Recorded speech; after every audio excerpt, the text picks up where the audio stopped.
చరిత్ర ఎప్పటికీ మరవదు.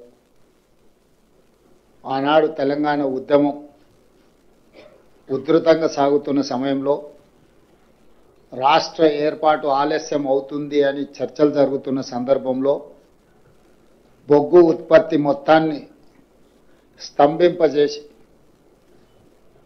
ఆనాటి ప్రభుత్వాల మీద ఒత్తిడి తీసుకొచ్చి తెలంగాణ రాష్ట్ర సాధన ప్రక్రియలో సింగరేణి కార్మికులు ఒక ప్రత్యేకమైన పాత్ర పోషించారు.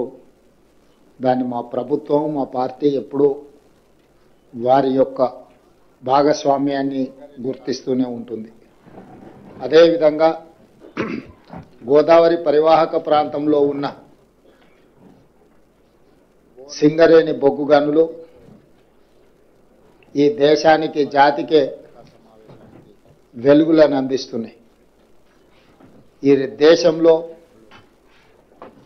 వెలుగులు విరజల్లుతున్నాయి అని అంటే సింగరేణి కార్మికుల యొక్క శ్రమ, మీరు ఉత్పత్తి చేసిన బొగ్గు ఈనాడు దేశానికి వెలుగులు ఇవ్వడమే కాదు, ఈనాడు పరిశ్రమలను నడిపించి ఆ పరిశ్రమలను లాభసాటి బాటలో నడిపించడంలో కూడా సింగరేణి కార్మికులు ప్రత్యేకమైన పాత్ర పోషిస్తున్నారు. మరి నిరంతరం కష్టపడి ఈ జాతీయ ఆదాయంలో రాష్ట్ర ఆదాయంలో అత్యంత కీలక పాత్ర పోషిస్తున్న కార్మికులకు ఆ సంస్థకు వచ్చిన లాభాలలో భాగస్వాములను చేయాలని, వాళ్ళకు వాటాలు పంచాలని, ఒకనాడు సింగరేణి సంస్థ నష్టాలలో కూరుకుపోయి మూతపడుతుంది అనుకున్న సందర్భంలో కాకా వెంకటస్వామి గారు కేంద్ర ప్రభుత్వంతో సంప్రదించి ఆనాడు ఈ సంస్థను ఆదుకోవడానికి అవసరమైన చర్యలన్నిటిని కూడా చేపట్టింది. ఆ తర్వాత సింగరేణి సంస్థ వెనక్కి తిరిగి చూడకుండా లాభాల బాటలో నడుస్తూ ఉంది. ఆ వచ్చిన లాభాలలో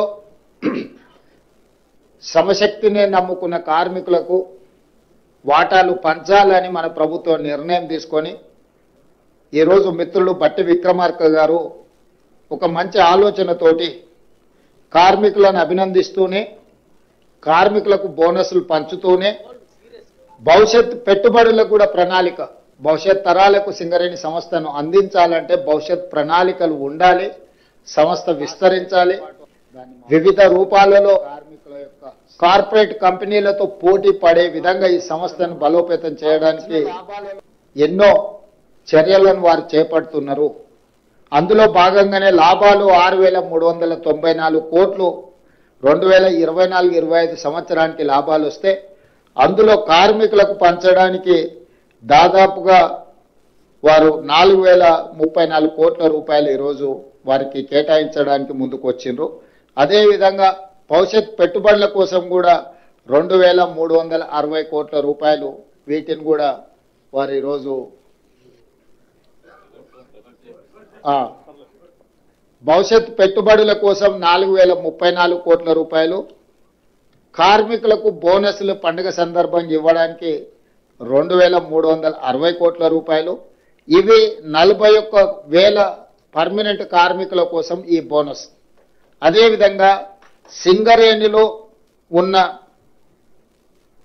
కాంట్రాక్ట్ కార్మికులకు కూడా పండుగ సందర్భంగా మిగతా కార్మికులకు బోనస్ వచ్చి వీళ్లకు బోనస్ లేకపోతే వాళ్ళు మనసు చిన్నపుచ్చుకుంటారని ఆలోచన చేసి మొట్టమొదటిసారి పోయిన సంవత్సరం భారతదేశంలోనే మొదటిసారి ప్రతి కార్మిక కుటుంబానికి 5,000 రూపాయల బోనస్ ఇవ్వాలని పోయిన సంవత్సరం నిర్ణయం తీసుకోవడం జరిగింది. మొట్టమొదటిసారి ఈసారి 5,500కు పెంచి 30,000 మంది కార్మికులకు దాదాపుగా 819 కోట్ల రూపాయలు ఈ కాంట్రాక్ట్ కార్మికులకు కూడా ఈ పండుగ సందర్భంగా బోనస్ ఇవ్వాలని మా ప్రభుత్వం నిర్ణయం తీసుకున్నది. అందుకే ఈరోజు సింగరేణి కార్మికులకు మనస్ఫూర్తిగా శుభాకాంక్షలు తెలియజేస్తూ దసరా మీరు ఉత్సాహంగా జరుపుకోవాలి. ఈ దసరా పండుగ మనలో నూతన ఉత్తేజాన్ని నింపాలి. సింగరేణి సంస్థ మరింత లాభాల బాటలో నడవాలి. సింగరేణి సంస్థ కార్పొరేట్ కంపెనీలతో కూడా పోటీ పడి ఈరోజు తలెత్తుకునే విధంగా ఈ సంస్థను నడిపించాలన్న ఆలోచనతోటి ఈ రోజు ఈ